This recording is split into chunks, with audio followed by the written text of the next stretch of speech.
전도서 3장에 보면은 각종 때가 나옵니다. 여러분, 전도 3장의 말씀에 보면은 각종 때들이 나와요. 범사에 기한이 있고 천하만사가 다 때가 있나니 날 때가 있고 죽을 때가 있으며 심을 때가 있고 심은 것을 뽑을 때가 있으며 죽일 때가 있고 치료할 때가 있으며 헐 때가 있고 세울 때가 있으며 이렇게 쭉 다 무슨 때가 있다라는 것을 이야기를 합니다. 우리는 시간 속에서 살아가고 있는 존재들입니다. 시간에 얽매여서 살아가고 우리가 이 땅 가운데에서 아무리 길게 발자취를 남기며 살아간다 하더라도 100년 정도의 한 세기 정도의 시간 정도밖에의 흔적을 남기지 못할 겁니다. 시간이 흘러온 그 모든 것에 비하면은 너무나도 보잘것없는 생채기를 내고 우리는 시간 속에서 사라져갈 그러한 아주 보잘것없는, 너무나 보잘것없는 타이밍을 살아가는 사람들이 바로 우리들입니다. 이렇게 시간이라는 크로노스의 시간 속에서 우리가 아무런 의미 없는 존재로 살아가게 된다면 우리의 삶에는 아무런 의미도, 우리가 어떠한 것을 위하여 더 노력하고 애쓰고자 할 그런 이유도 없겠죠. 그렇지만 시간이라고 하는 것은 크로노스의 시간 말고도 카이로스라고 하는 시간이 있습니다. 말하는 때라는 것이죠. 한자가 때 시자이기 때문에 우리는 시간과 때를 혼동을 하긴 하는, 그런 개념을 정확하게 분리하지를 못하는데, 분명히 시간이라는 개념, 시라는 개념이 있고 때라는 개념은 분명히 다르게 존재합니다. 흘러가고 계속해서 흘러가는 것만 같은 그러한 시간 속에, 크로노스 속에 하나님은 그 뜻하신 바를 작정하시고 펼치시기를 원하시는 카이로스 때가 분명히 존재합니다. 그 때를 놓치면 사람들은 후회를 하게 되는 거죠. 젊었을 때 공부를 했어야 됐는데 내가 공부를 하지 못했다. 내가 그때 투자를 했어야 됐는데 투자를 하지를 못했다. 내가 그때 이 회사를 입사를 했어야 되는데 지원을 했어야 했는데 바보같이 이 회사를 지원했다. 그런 것들을 우리는 다 뒤돌아서고 난 뒤에 후회와 한탄을 하게 됩니다. 이 말을 유식한 말로 사자성어로 하면 만시지탄이라고 하는 거죠. 사람은 늘 이렇게 만시지탄으로 살아가는 존재들입니다. 늘 지나가고 난 뒤에 우리는 그 때를 놓치고 가슴 아파합니다. 그리스 로마 쪽에 그 시간을 간장하는 그 시는 앞에는 머리가 풍성하지만 뒤에는 대머리라 그러죠. 그래서 다가오는 그 때를 잘 잡으면 붙잡을 수 있지만, 움켜쥘 수 있지만 지나가고 난 뒤에는 잡을 수 있을까요, 없을까요? 잡을 수 없습니다. 네, 그래서 우리는 늘 이렇게 만시지탄의 삶을 살아갑니다. 오늘 우리가 읽었던 말씀에는 히스기야라는 하는 유대에 있어서 분열되었던 유다에 있어서 정말 유다의 그 많은 왕들 중에 손에 꼽히는 그러한 굉장히 위대한 왕의 이야기가 나옵니다. 히스기야라고 하는 왕의 이야기죠. 이 사람은 참 어려운 시대에 나라의 왕이 되었던 사람입니다. 솔로몬 이후에 남유다와 북이스라엘로 분열되고 난 이후 북이스라엘이 멸망하는 시점에 왕이 되었던 사람이 히스기야였습니다. 북이스라엘은 아수르에 의해서 멸망을 하게 되거든요. 여러분 잘 생각해 보세요. 아수르라고 하는 그 당시의 대제국이 땅을 침범해 왔는데 북이스라엘만 딱 우리는 여기까지만 침범할게 라고 하고 남유다는 그냥 너희는 내버려 둘게 할 것 같습니까? 전혀 그러지 않았습니다. 북이스라엘을 친 그 기세를 몰아가지고 남유다까지, 그리고 저 밑에 있는 이집트, 애굽까지 정령하는 것이 이 아수르의 뜻이었습니다. 그래서 고대 중동의 모든 패권을 더 공고하게 가지고자 했던 게 아수르의 정책이었어요. 그렇게 북이스라엘이 멸망을 당합니다. 호세아 왕으로 인해서 호세 왕까지 해서 북이스라엘의 역사가 끝나버립니다. 그 당시의 왕이었던 남유다 역시도 아수르에서 포위가 되죠. 항복해라라고 하는, 이스라엘 하나님이 너희를 구원하지 못할 것이다라고 하는 그런 모욕적인 편지도 받게 됩니다. 회유와 겁박이 있었습니다. 그러한 어려운 가운데에서도 나라를 지키고 그 모든 환란을 돌파해냈던 왕이 히스기야 왕입니다. 그 앞선 이야기들이 쭉 앞에 다 나오고 있어요. 뿐만 아니라 그때에 그렇게 나라제가 외적으로도 어려운 그때에 내적으로도 왕 스스로도 건강에 문제가 생기죠. 네가 올라간 그 자리에서 다시 내려오지 못할 것이다 라고 하는 하나님의 말씀. 그래서 눈물로 기도하고 수명이 15년이 연장되었던 왕이 히스기야입니다. 놀라운 역사가 있었죠. 예루살렘 성을 포위하고 있던 아수르 군사를 하나님께서 하룻밤만에 쳐서 다시 물러가게 하신 놀라운 기적도 있었습니다. 그런데 오늘 우리가 읽었던 12절에 그때에라고 하는 이 시점은 그 모든 것이 끝난 이후에라는 겁니다. 하나님의 놀라운 역사가 있었습니다. 기적과도 같은 역사가 있었습니다. 내적으로 고쳐주시는 역사도 있었습니다. 그것이 다 지나가고 난 그때에 오늘 우리가 히스기야를 통해서 첫 번째 생각해 볼 것은 그때 어떤 때냐? 평안함 속에 위기가 오는 그때를 우리가 주의해야 된다는 겁니다. 여러분 기억하십시오. 평안함 속에 위기는 반드시 오게 되어 있습니다. 나라의 외적인 어려움이 없어졌어요. 아수르 군대를 하나님께서 멸해 주셨어요. 건강도 죽을 것이다라고 말씀하셨지만 하나님께서 불쌍히 여겨주셔서 수명이 15년이나 더 늘어났습니다. 이 모든 외적인 내적인 이런 문제들이 다 끝나버렸을 때 그뿐만 아니라 히스기야는요, 이 남유다에 남아있는 모두 우상 숭배하던 그런 것들을 다 철저하게 개혁하고 깨부셨던 왕, 그 왕이 히스기야였습니다. 이런 걸 다 한 그때에 이제 나라도 안정을 찾을 만해지고 이스라엘 백성들도 하나님만 바라보는 것 같고 건강적인 문제도 집안의 문제도 다 해결되는 그 편안함 속에 뭐가 온다고요? 위기가 오는 겁니다. 오늘 우리 읽었던 말씀이 같이 기록되어 있는 역대하 32장 31절 말씀에 보면 이렇게 나옵니다. 그러나 바벨론 방백들이 히스기야에게 사신을 보내어 그 땅에서 나타난 이적을 물을 때에 하나님이 히스기야를 떠나시고 그 심중에 있는 것을 다 알고자 하사 시험하셨더라. 하나님이 어떻게 하신 것을 몰랐어요? 하나님과의 거리가 멀어진 걸 몰랐어요. 평안함 속에서 다 있으니까 모든 걸 다 누리고 있으니까 근심 걱정이 없어지니까 그 근심이 있을 때는 그렇게 하나님을 붙잡았는데 어려움이 있을 때는 눈물로 하나님 앞에 기도를 했는데 하나님 보시옵소서라고 하나님 앞에 가서 무릎 꿇고 기도했는데 모든 것이 끝났을 때에는 어떻게 됐다고요? 하나님과의 거리가 멀어졌는데도 인식하지를 못했습니다. 여러분 사람은 언제 죄를 지을까요? 유혹이 찾아올 때요. 예, 맞습니다. 유혹은 그런데 언제 찾아오는 겁니까? 유혹이 언제 찾아올 것 같아요? 힘들 때, 어려울 때, 고통스러울 때 유혹이 찾아올 것 같습니까? 아니요, 그거는 어려움이 찾아온 거고요. 유혹은요, 힘들 때, 어려울 때 찾아오지 않습니다. 편안할 때 찾아옵니다. 신명기 8장에 하나님께서 이스라엘 백성에게 그렇게 말씀하세요. 이스라엘 백성들이 가나안 땅에 들어가게 되면 하나님께서는 적과 꿀이 약속된 그 땅을 허락해 주실 것이라고, 우리에게 유업으로 주실 것이라고 약속을 하셨어요. 제가 쭉 읽어보겠습니다. 내 하나님 여호와께서 너를 아름다운 땅에 이르게 하시나니 그곳은 골짜기든지 산지든지 진내와 분천과 샘이 흐르고 밀과 보리의 소산지요 포도와 무화과와 석류와 감람나무와 꿀의 소산지라. 내가 먹을 것에 모자람이 없고 내게 아무 부족함이 없는 땅이며 그 땅의 돌은 철이요 산에서는 동을 캘 것이라.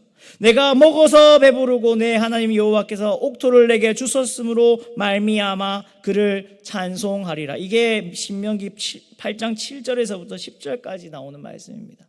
어떤 땅이라고요? 밀과 보리가 자랍니다. 포도와 무화과 나무와 석류와 감람나무 꿀이 있는 그런 땅입니다.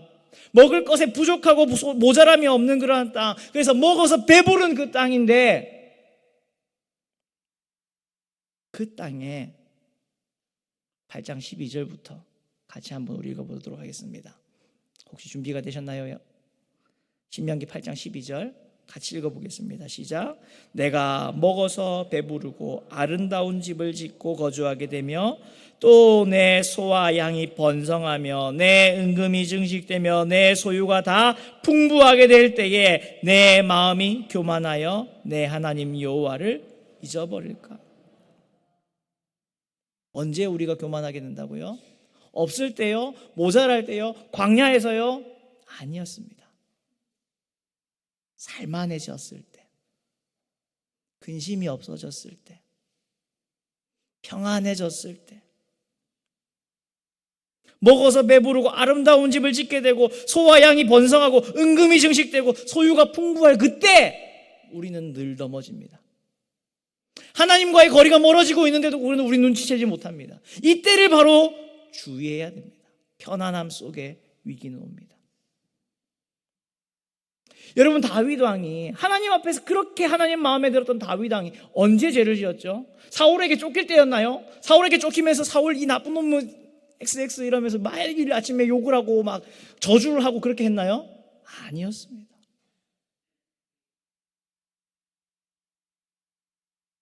이스라엘 백성들이 다윗 왕과 우리가 무슨 관계냐?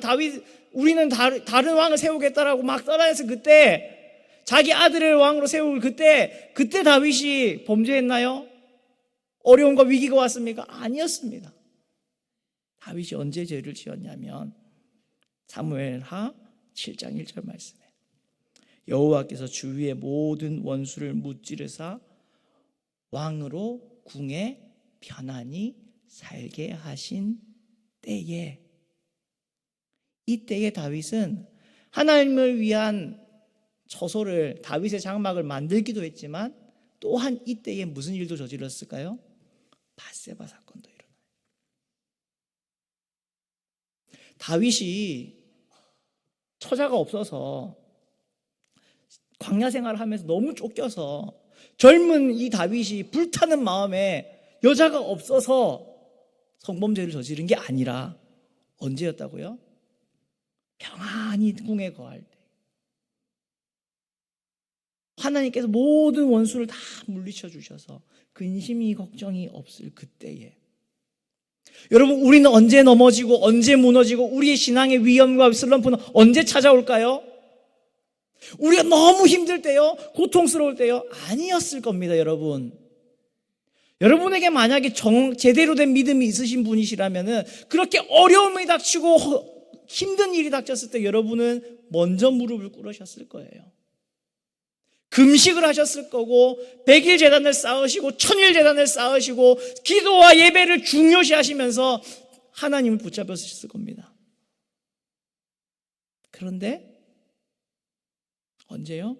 몸이 나았을 때, 사업이 잘 될 때, 내가 무서운 게 없을 때, 그때 우리에게 사실 위기가 찾아오는데 우리는 그 위기를 느끼지를 못합니다. 여러분, 사실 한국교회가 그랬어요. 한국교회가 부흥을 했어요. 성도 수가 예전에 그런 말을 했거든요. 저희 선배 목사님들이 하는 말이 늘 입버릇처럼 하는 말이 있어요. 옛날에는 북만 들고 가서 북만 쳐도 부흥됐다고. 유초등부 뭐 부흥회 이런 거 벽에 전봇대에 부흥성회 이렇게 붙여놓으면요 정말 예배당이 터지도록 그득그득하게 찼습니다. 제가 다녔던 교회는 큰 교회가 아니었습니다. 제가 어렸을 때 다녔던 교회는 작은 교회였어요. 그 동네에 있는 그냥 조그마한 교회였습니다. 그런데 그 교회에도요 부흥대성회 이런 거 포스터 붙여놓으면요 정말 그 예배당이 꽉 차게 모였습니다.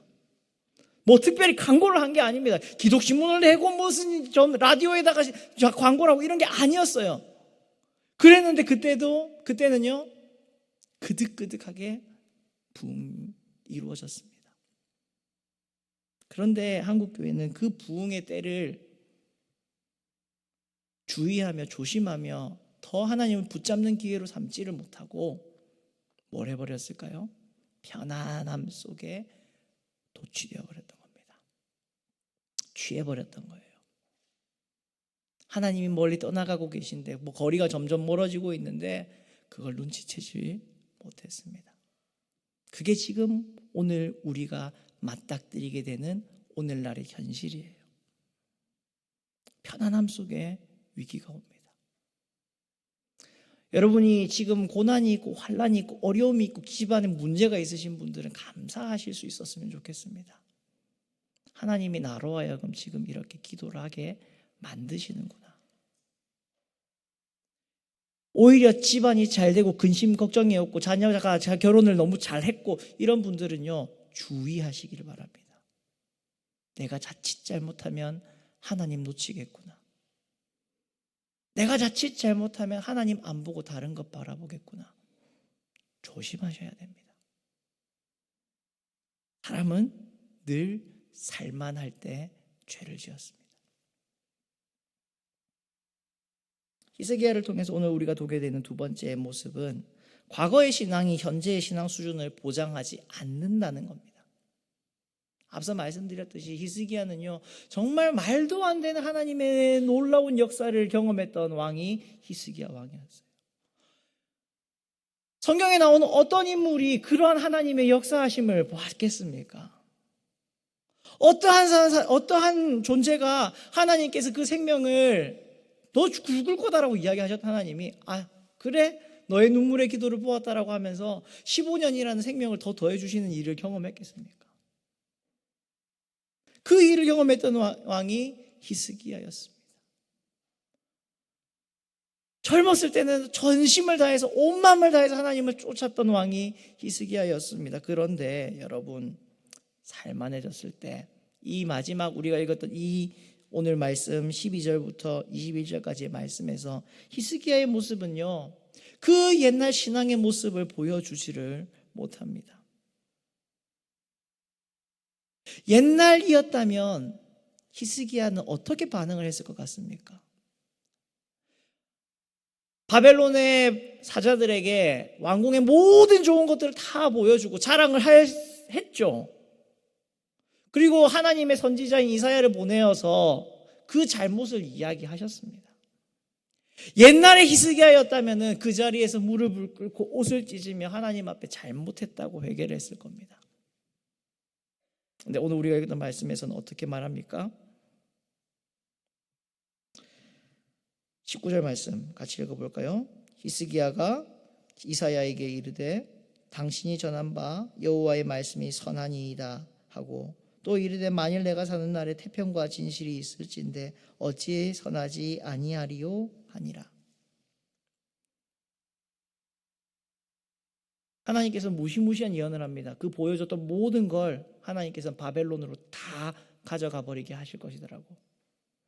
너의 아들 중에 너의 나중에 태어날 후손 중에 그 사람이 바벨론으로 끌려가서 황관처럼 될 것이다라고 하나님께서 말씀하셨습니다.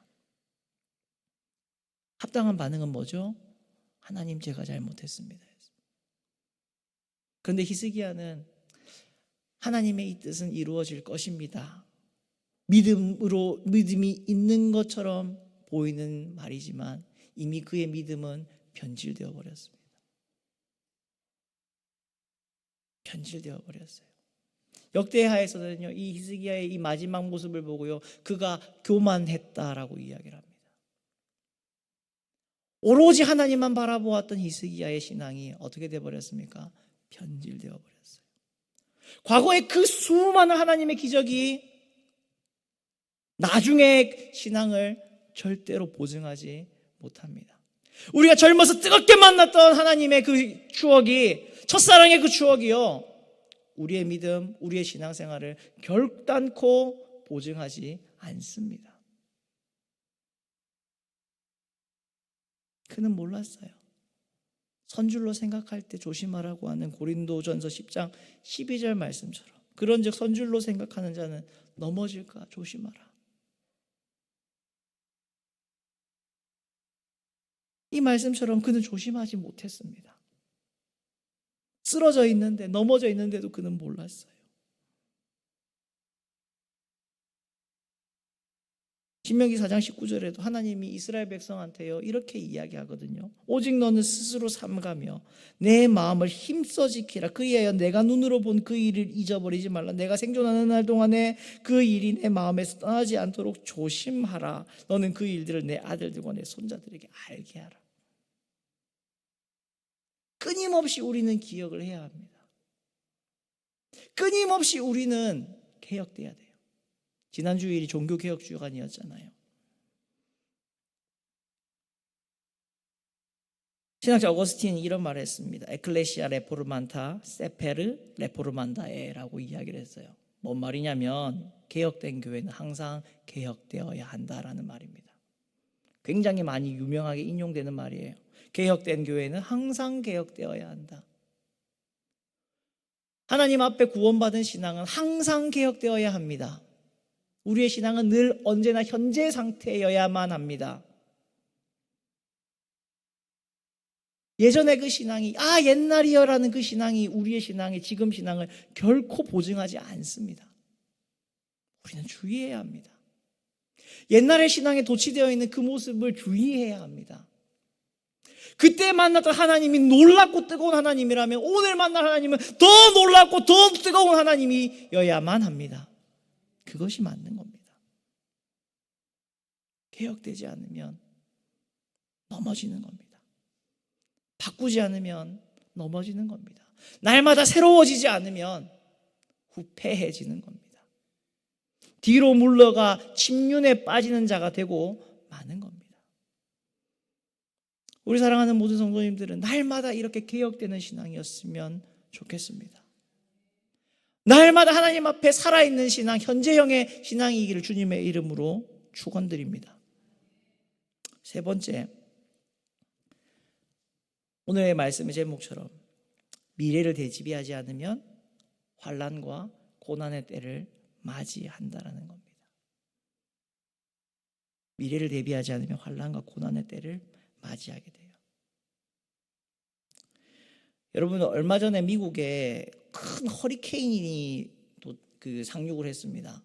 이 100년 안에 있었던 가장 강력한 허리케인이라고 했어요. 그런데 그 허리케인이 오기 전에도 허리케인이 하나가 닥쳤었거든요. 그래서 미국이 정말 비상이 났습니다. 앞에 허리케인이 닥쳐가지고 집이 파괴되고 막 홍수가 나고 이렇게 난리가 났었는데, 그래서 그 모든 것을 다 복구하지도 못했는데 더 센 100년 만에 진짜 센 허리케인이 닥쳤거든요. 역대 최고의 허리케인이 닥쳤거든요. 이렇게 되니까 대피령을 내렸어요. 몇백만 명에게 대피령을 내렸어요. 피해라.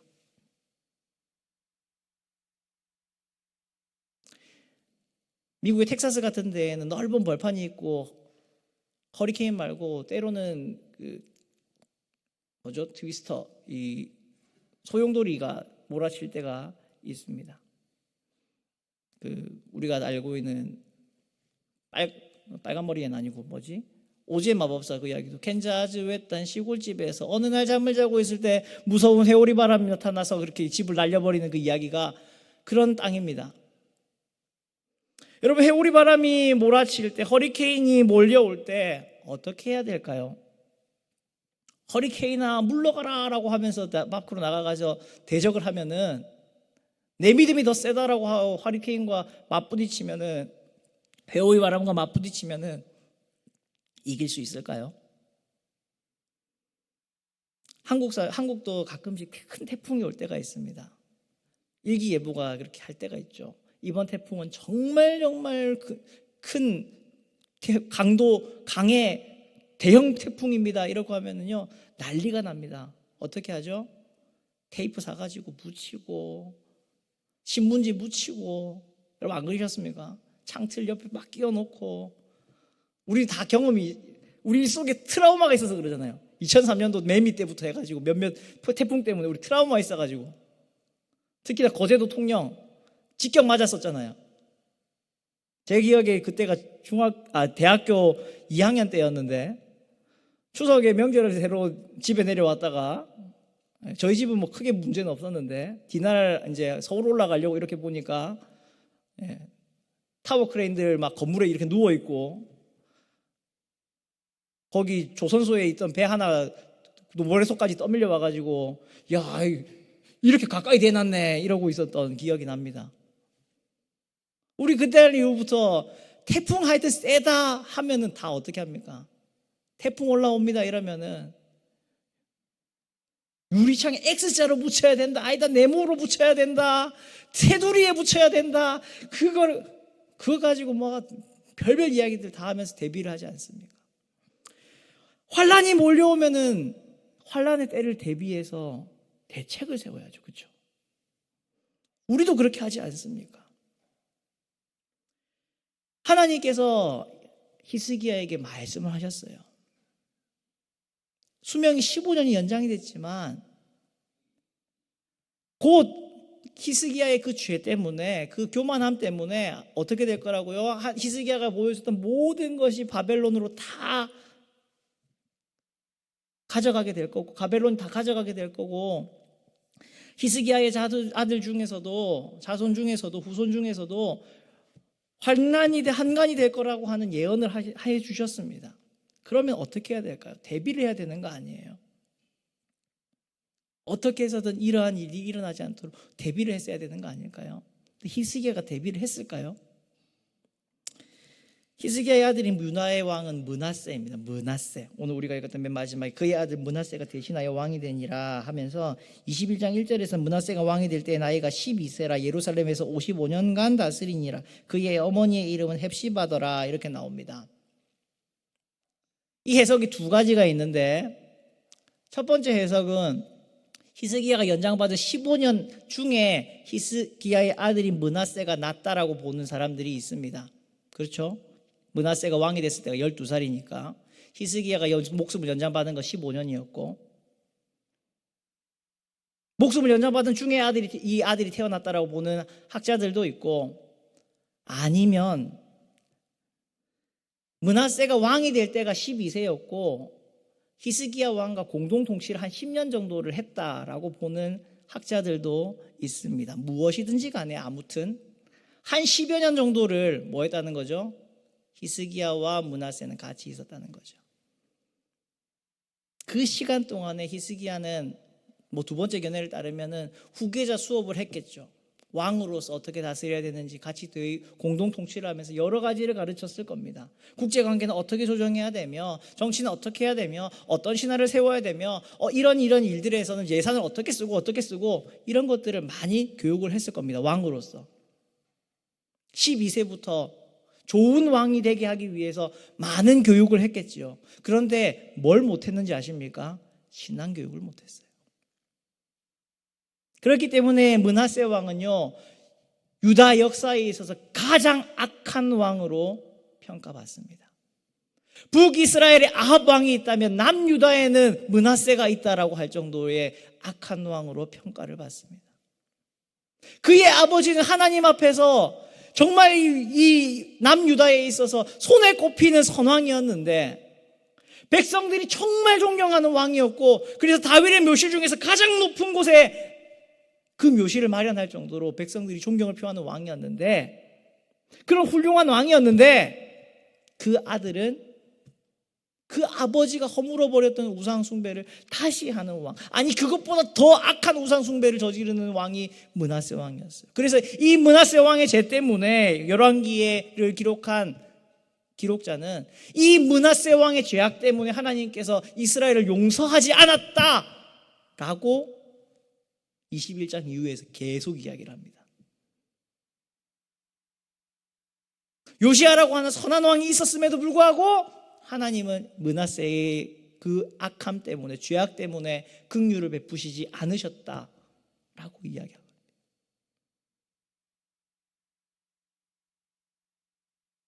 환란이 고통이 기근이 닥쳐오는 것을 보는데 대비를 하지 않습니다. 대비를 하지 않았어요. 여러분 우리 요셉 이야기 잘 알고 있습니다. 요셉이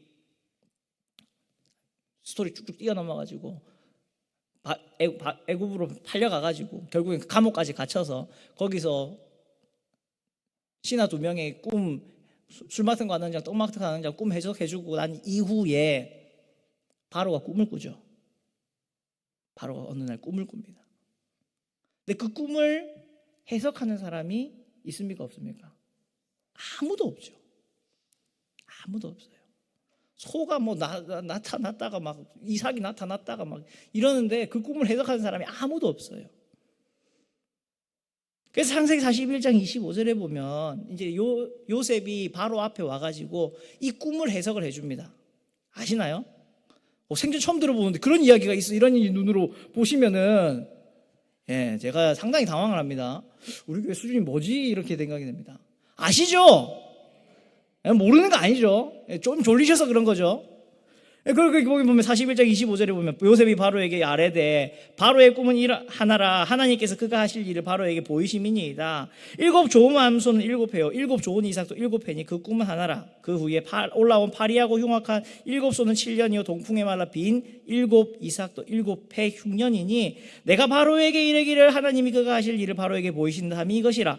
온 애굽 땅에 7회 큰 풍년이 있겠고 그 후에 7해의 흉년이 들므로 애굽 땅에 있던 풍년을 다 잊어버리게 되고 이 땅이 기근으로 망하리니 그 후에 드는 그 흉년이 너무 심함으로 이전 풍년을 이 땅에서 다시 기억하지 못하게 되리이다. 바로께서 꿈을 2번 겹쳐 뜨신 것은 하나님이 이 일을 정하셨습니다. 하나님이 속히 이 일을 행하시리니 라고 하는 것은 뭡니까? 이때까지 바로가 꿈에 대한 해석이었죠. 하나님이 지혜를 주셔서 요셉에게 주셨던 특별한 재능 중에 은사 중에 하나, 그 꿈을 잘 해석할 수 있는 것. 이까지는 분명히 32절까지 제가 읽었는데 이까지는 분명히 꿈을 해석하는 겁니다. 근데 33절 이후부터 이제 이렇게 나와요. 이제 바로께서는 명철하고 지혜 있는 사람을 택하여 애굽 땅을 다스리게 하시고 바로께서는 또 이같이 행하사 나라 안에 감독관을 두어 그 7해 풍년에 애굽 땅의 5분의 1을 거두되 그들로 장차 올 풍년의 모든 곡물을 거두고 그 곡물을 바로의 손에 돌려 양식을 위하여 각 성읍에 쌓아두게 하소서. 이와 같이 그 곡물을 이 땅에 저장하여 애굽 땅에 임할 7해 흉년에 대비하시면 땅이 이 흉년으로 말미암아 망하지 아니하리이다.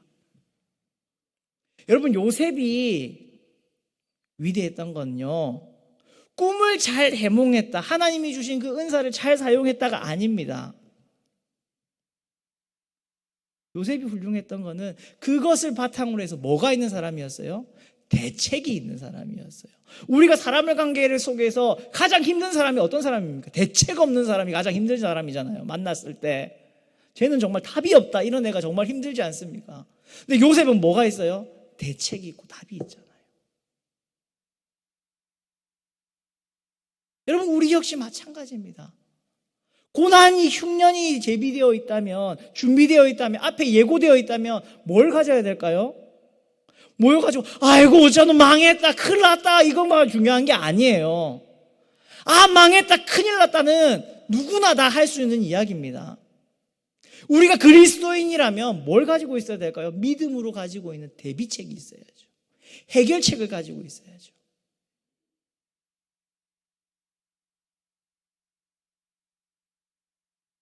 히스기야는 고난과 기근의 때를 위해서 그 아들을 준비는 시켰는데요, 정작 제일 중요한 준비를 못 시켜줬어요. 그가 만났던 하나님의 놀라움을 이 아들에게 전해주지 못했습니다. 대책이 없어요, 대책이. 그래서 제가 히스기야를 진짜 싫어해요. 저는 성경 인물 중에 사람들은 막 히스기야의 기도 뭐 이렇게 좋아하는데 저는 진짜 싫어, 이 사람이. 왜? 대책이 없는 사람이거든요. 답이 없는 사람이에요. 답이 없는 사람. 어떻게 일어나?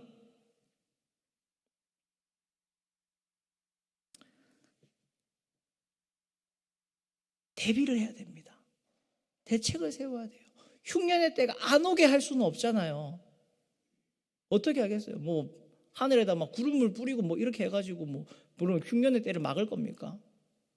지금부터 바이오에 투자를 하셔가지고 생산량을 높이시는 그런 일을 뭐 준비를 하고 그래 가지고 뭐 흉년이 와도 까딱 없네 이렇게 만들 게 아니지 않습니까? 흉년의 때는요 피할 수 없는 겁니다. 그래서 재앙인 거예요. 재난인 거예요. 재앙과 재난이 닥쳐도 뭐가 있어야 된다고요? 답이 있어요. 답이. 대책이 있어야 돼요. 대비를 해 두어야죠.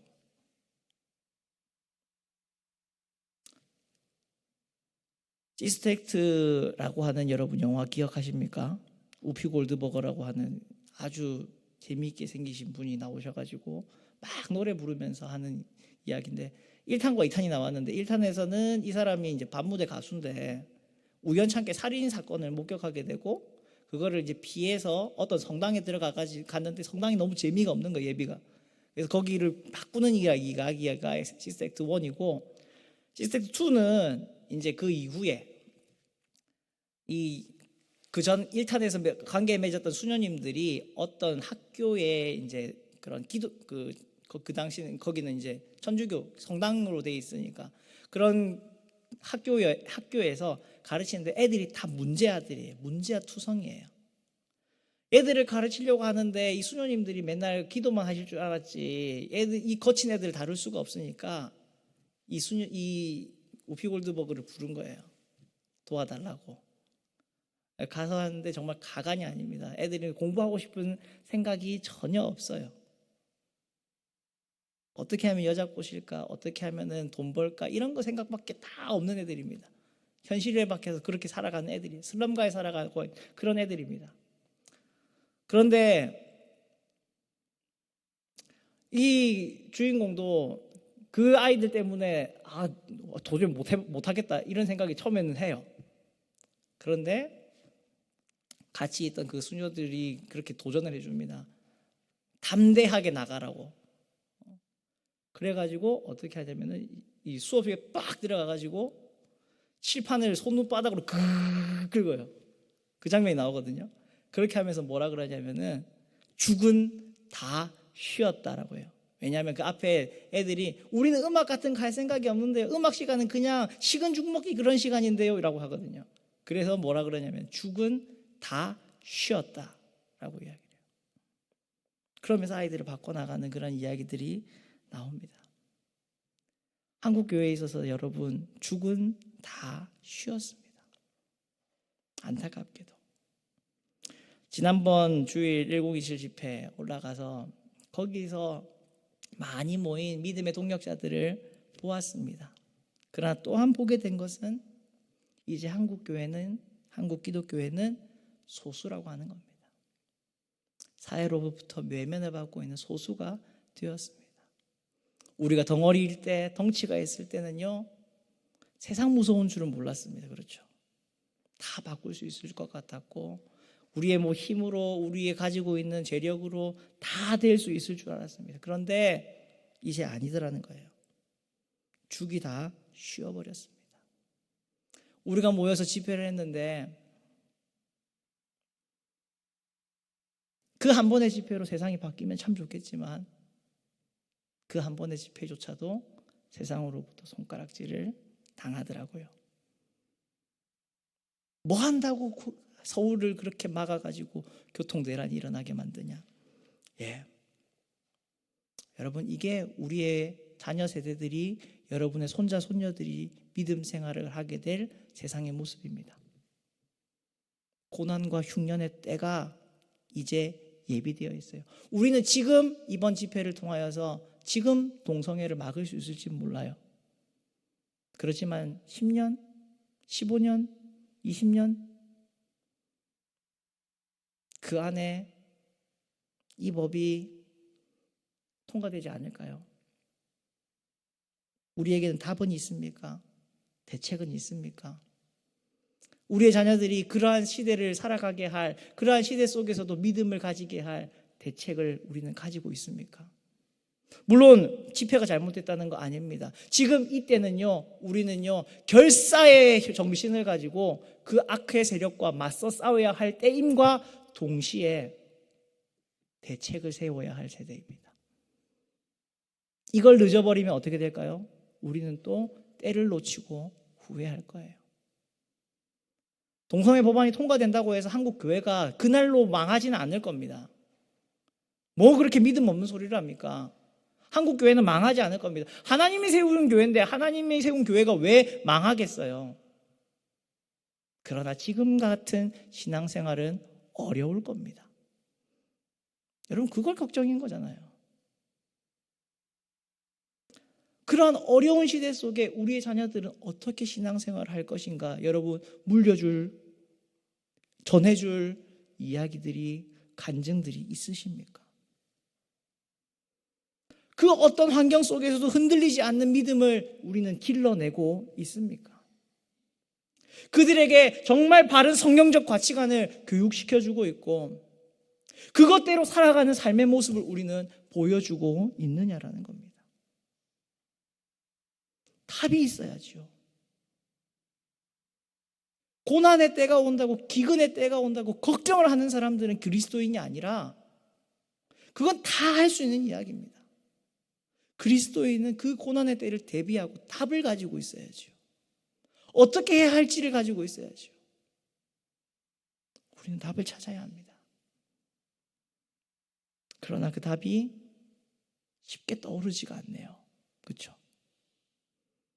어떻게 해야 될까? 정말 막막하기만 한 것이 사실입니다. 어떻게 해야 될까?